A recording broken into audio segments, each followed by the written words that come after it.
o astro intruso e o novo ciclo evolutivo da Terra. Psicografado por Urtandi Shida. Capítulo 4. A Terra após a passagem do astro intruso. Parte 1. Pergunta: pelo seu relato nos capítulos anteriores, a Terra será destruída em quase sua totalidade, restando poucos homens. Eles patrocinarão o renascimento da civilização? Ramatiz: foi o que ocorreu em situação anterior, quando da existência da Atlântida, que era um importante centro cultural e tecnológico do planeta, bem como da Lemúria. O conhecimento era difundido para inúmeras regiões, principalmente para onde estão atualmente a Europa Mediterrânea e a Ásia. Após o desaparecimento da Atlântida e da Lemúria, locais como a Índia, Tibete, Nepal, Irã e China Oriental tornaram-se herdeiros desse conhecimento, que passou a ser divulgado sob a forma religiosa, cujos ícones e símbolos podiam ser diferentes, porém o conteúdo místico bastante similar, sendo hoje chamado em sua essência global de pensamento oriental. Enquanto que a herança deixada ao Ocidente despertou inquietações no mundo então conhecido, principalmente no Egito e na Grécia, onde foram manifestadas as correntes filosóficas. O mesmo voltará a acontecer com a região em torno da Índia, do Tibete e do Nepal, principalmente, a qual voltará a ser o grande polo de difusão do conhecimento espiritual, conforme já mencionei antes. As demais regiões serão habitadas por povos remanescentes das culturas anteriores, em lugares longe das áreas litorâneas, notadamente aqueles homens ligados à natureza por opção e mesmo por sobrevivência, como índios, habitantes das selvas e das margens dos rios, e outros que sempre dependeram da caça e das florestas para sobreviver. As grandes metrópoles serão extintas, não deixando vestígios, literalmente apagadas pelos terremotos, maremotos, furacões, enchentes, deslizamentos e outros acidentes climáticos de grande vulto. Pergunta: por esse motivo então alguns exploradores ainda hoje encontram cidades submersas? Ramatiz: e os pesquisadores acreditam que elas submergiram no atual ciclo devido a terremotos. As cidades submersas existem em todos os continentes, inclusive no Brasil, a exemplo das que foram encontradas no Egito recentemente, e os homens não conhecem nem 1% delas. A grande maioria afundou por ocasião de outros cataclismos, enquanto poucas submergiram no decorrer do processo de ajuste do atual ciclo. Pergunta: por que locais como Índia, Tibete e Nepal herdam apenas os conhecimentos místicos religiosos, abandonando os de tecnologia avançada? Ramatiz: os conhecimentos tecnológicos não serão abandonados, mas perdidos, pois dependem de sistemas de computação, onde estão armazenados. Com a destruição da infraestrutura de comunicações, das indústrias de informação e dos meios de transporte, tudo desaparece. Os anais do conhecimento humano nessa área tecnológica tornam-se irrecuperáveis em termos materiais. E em termos humanos não será possível transmitir o conhecimento científico, pois haverá carência de professores e de material didático. Tudo isso é uma consequência do mau uso da tecnologia pelos homens, porque quanto mais alcançam o saber científico, mais o utilizam em benefício da matéria, desprezando a evolução do espírito. Por essa razão tudo volta ao ponto de partida quando se fala em higienização do planeta. E isso também prova que o conhecimento espiritual é imortal, podendo ser levado através do infinito, enquanto que o conhecimento material se perde rapidamente. Pergunta: quantos homens ficam na Terra após o cataclismo? Ramatiz: no momento do cataclismo e na semana seguinte serão poucas centenas de milhares.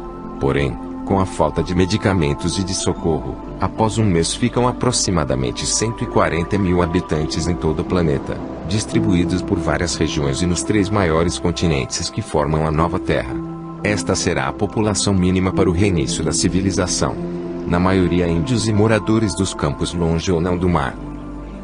Os demais que continuarem na Terra estarão desencarnados, presentes na aura planetária, em colônias do espaço ou na erraticidade. Nesse período, as falanges que promovem o socorro fraterno estarão em plena atividade, na busca dos que ficarem confusos com o acontecido. Pergunta: no Livro dos Espíritos de Allan Kardec, capítulo 3, itens 50 e 51, disse que Adão foi um dos que sobreviveram do grande cataclismo que abala a Terra em diversas épocas, e que ele teria vivido cerca de 4.000 anos antes de Cristo. Ramatiz: Com isso, Kardec reafirma que Adão é uma simples lenda, mas houve confusão dos homens da época a respeito de um dos sobreviventes do último cataclismo ocorrido, o qual destruiu a Atlântida há muitos milênios. Ele foi visto como o primeiro homem no planeta. Existe aí, no entanto, um detalhe que não comporta a data correta. O cataclismo não ocorreu cerca de 4.000 anos antes de Cristo, mesmo porque a história da humanidade já assinala nessa mesma época a existência das primeiras dinastias egípcias, 4.500 a.C., bem como o período calcolítico que já registrava inúmeras construções erguidas numa Palestina razoavelmente povoada e estruturada em comunidades. Como Adão poderia ter sido contemporâneo delas, com o planeta praticamente destruído logo após o cataclismo? O raciocínio de Kardec está correto, pois o cataclismo foi muito antes de Cristo, apenas foi mencionado um número de anos em sentido figurado. O equívoco, portanto, está na conta e não no raciocínio. Pergunta: suas palavras até agora são desanimadoras. Isso não confronta a tão propagada era de paz e de harmonia prevista para o terceiro milênio?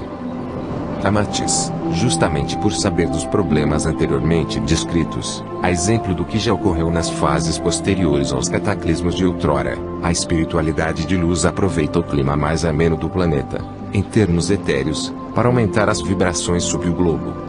Através dessas manifestações eletromagnéticas do Logos, serão transmitidos à Terra intuições artísticas e científicas, entre outras que visem a maior cooperação entre os homens, e abrande suas fraquezas originárias do desastre global. Mas os primeiros séculos serão muito difíceis para os sobreviventes. Haverá perda de referências. Com a nova inclinação do planeta, o céu será visualizado sob novos prismas, confundindo aqueles habituados a contemplá-lo.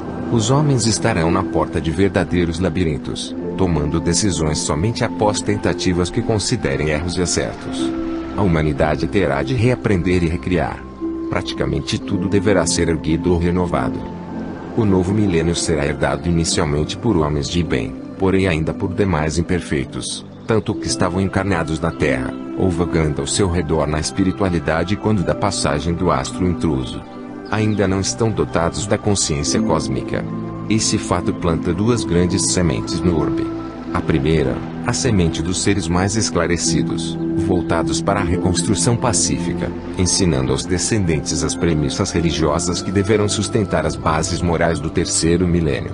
A segunda, as das imperfeições humanas que não serão extintas. E nem poderiam, pois não dependem de ações exógenas, mas da decisão subjetiva de cada homem. Serão manifestadas pelas disputas pessoais, egoísmos e crises localizadas intracomunidades. Nesse milênio, o mundo não estará em guerra, tampouco ocorrem revoluções. Mas surgem os pequenos problemas pessoais, as opiniões contraditas que provocam revolta, desconfianças e ciúmes. O mundo estará em paz e, em sua maioria, os homens também, mas já começando a plantar as sementes dos grandes conflitos. É imperativo compreender que a Terra apresentará grande melhoria em relação às eras anteriores. O recomeço será voltado para a construção de uma sociedade mais humana, pautada em valores morais. A carência de alimentos em larga escala obrigará os homens a serem comedidos quanto aos aspectos nutricionais, preferindo na maioria dietas vegetarianas em quantidades parcimoniosas. Mas não se deve esquecer também que a vida no planeta continuará alicerçada na matéria, no campo denso dos encarnados. Afirmar que a Terra passa a ser exemplo de amor e de virtudes no terceiro milênio é o mesmo que fazer apologia da matéria como balizadora da evolução do espírito. A Terra apenas experimentará uma nova fase de progresso moral, superior às anteriores, e que faz parte natural de sua evolução cósmica. Mas continuarão existindo as fraquezas humanas, as injustiças e imperfeições, mesmo que em escala menor. Pergunta: estamos sempre vendo um grande movimento que saúda a nova era. São marcados encontros e seminários, grandes eventos. Fala-se bastante na abertura de portais que iluminam os adeptos. O que pode dizer sobre isso? Amatiz: eventos e comemorações que despertem os homens para o que existe de melhor neles devem ser elogiados, da mesma forma que encontros que busquem aproximação entre os homens e as religiões, principalmente quando ligados aos fenômenos naturais em louvor a Deus. A questão, entretanto, não é apenas essa. Da mesma forma que se deve despertar a humanidade para o que ela tem de melhor, Deve-se acordá-la também para que ela descubra as próprias imperfeições, pois a evolução do espírito se baseia tanto no despertar das virtudes quanto na transmutação dos defeitos. Não adianta ficar apenas olhando o lado bom da vida sem entender que todos são imperfeitos e precisam curar suas mazelas espirituais. Caso contrário, não se aproveita devidamente a encarnação. Se não houvesse mais a necessidade de curar o espírito, os homens não estariam na Terra, e se estão é porque ainda têm grande trabalho a realizar em causa própria. É preciso que as festas e as comemorações não encubram isso. Pergunta: a Terra continuará, como já vimos, sendo um planeta de provas e de expiações. O que mais acrescentar? Ramatiz: a Terra foi concebida para ser um planeta de provações e assim continuará sendo até sua extinção, com o fim do sistema solar. A cada ciclo de progresso, ela estará melhor do que antes, galgando planos maiores na espiritualidade, mas sem perder seu caráter de educandário de provas na matéria. Como uma escola que recebe investimentos a cada ano letivo. O recomeço no terceiro milênio com valores sociais e homens mais nobres se verificará pela necessidade premente de cooperação e de reconstrução em nome da sobrevivência, após o choque heteromaterial que o planeta receberá. Mas no futuro, quando o mundo estiver mapeado, novas ilhas e continentes delineados nas cartas geográficas, e as comunicações se fizerem em larga escala, problemas surgirão com maior intensidade. Pergunta: então tudo se repetirá, mas de forma menos intensa? Ramatiz: noto forte preocupação dos homens de resolver seus problemas por intermédio de um mundo pacífico e de profundo amor entre os seres que nele vivem. Mas sempre buscam esse caminho por meio de mundos materiais. Imaginam campos férteis e floridos, com dias e noites tranquilas, animais amistosos, uma vida isenta de doenças, e alimentação vegetariana, em verdadeira utopia aplicada. Onde a tecnologia está a serviço do homem e de seu bem-estar de modo incondicional. Entretanto, tudo isso ocorrendo sobre a matéria. O que adianta louvar a espiritualidade e seus conceitos nobres, se o trabalho mental da maioria dos homens volta-se para criar raízes definitivas na matéria? Desejam a espiritualidade a seu favor, como um pastor do rebanho sempre atento, e esquecem que cada um do rebanho também precisa evoluir na espiritualidade. A matéria é apenas o momento de buscas de referências para que a espiritualidade possa ser entendida. Se ainda não compreenderam isso, é porque continuam apegados à matéria e, por isso mesmo, ainda sujeitos às provas e expiações. Porque assim deseja indiretamente seu livre-arbítrio, ao criar uma ilusão na matéria e desejar que ela substitua a espiritualidade como futuro de felicidade plena, o qual nunca chegará desse modo. Pergunta: damos voltas, falamos de vários assuntos, mas sempre caímos no mesmo tema, o livre-arbítrio como alavanca da evolução. Mais uma vez surge Jesus, não é mesmo? Ramatiz: Jesus sempre surgirá porque ele é o símbolo referencial da evolução dos homens no planeta, ou em qualquer lugar do universo. Os ensinamentos de Jesus são simples se observamos bem o que foi dito. Mas justamente nas coisas simples estão as grandes obras, como vimos antes. Querem maior humildade e simplicidade do que aquela que emana de Deus? Não basta estudar os ensinamentos de nosso amado Jesus, como que declamando frases de efeito que salvam. Jesus repetiu em várias ocasiões e de várias maneiras que a salvação está em cada um de nós, no momento que tratamos o próximo como a nós mesmos. Mas para que isso aconteça, precisamos amar Deus e desenvolver o amor próprio, e então referenciamos os outros pelo nosso próprio ser. Passamos a entender os anseios de cada um perdoando e tendo compaixão, sendo solidários e pacientes, amando e respeitando, vivendo e deixando viver. Isso é desenvolver a espiritualidade, e não sonhar com dias e noites tranquilas na matéria. Pergunta: como sair desse modo de sonhar que contraria os princípios da espiritualidade? Ramatiz: sonhar não é errado, mas os homens louvam a espiritualidade, a glorificam, porém não querem sair da esfera dos prazeres materiais. É bastante contraditório.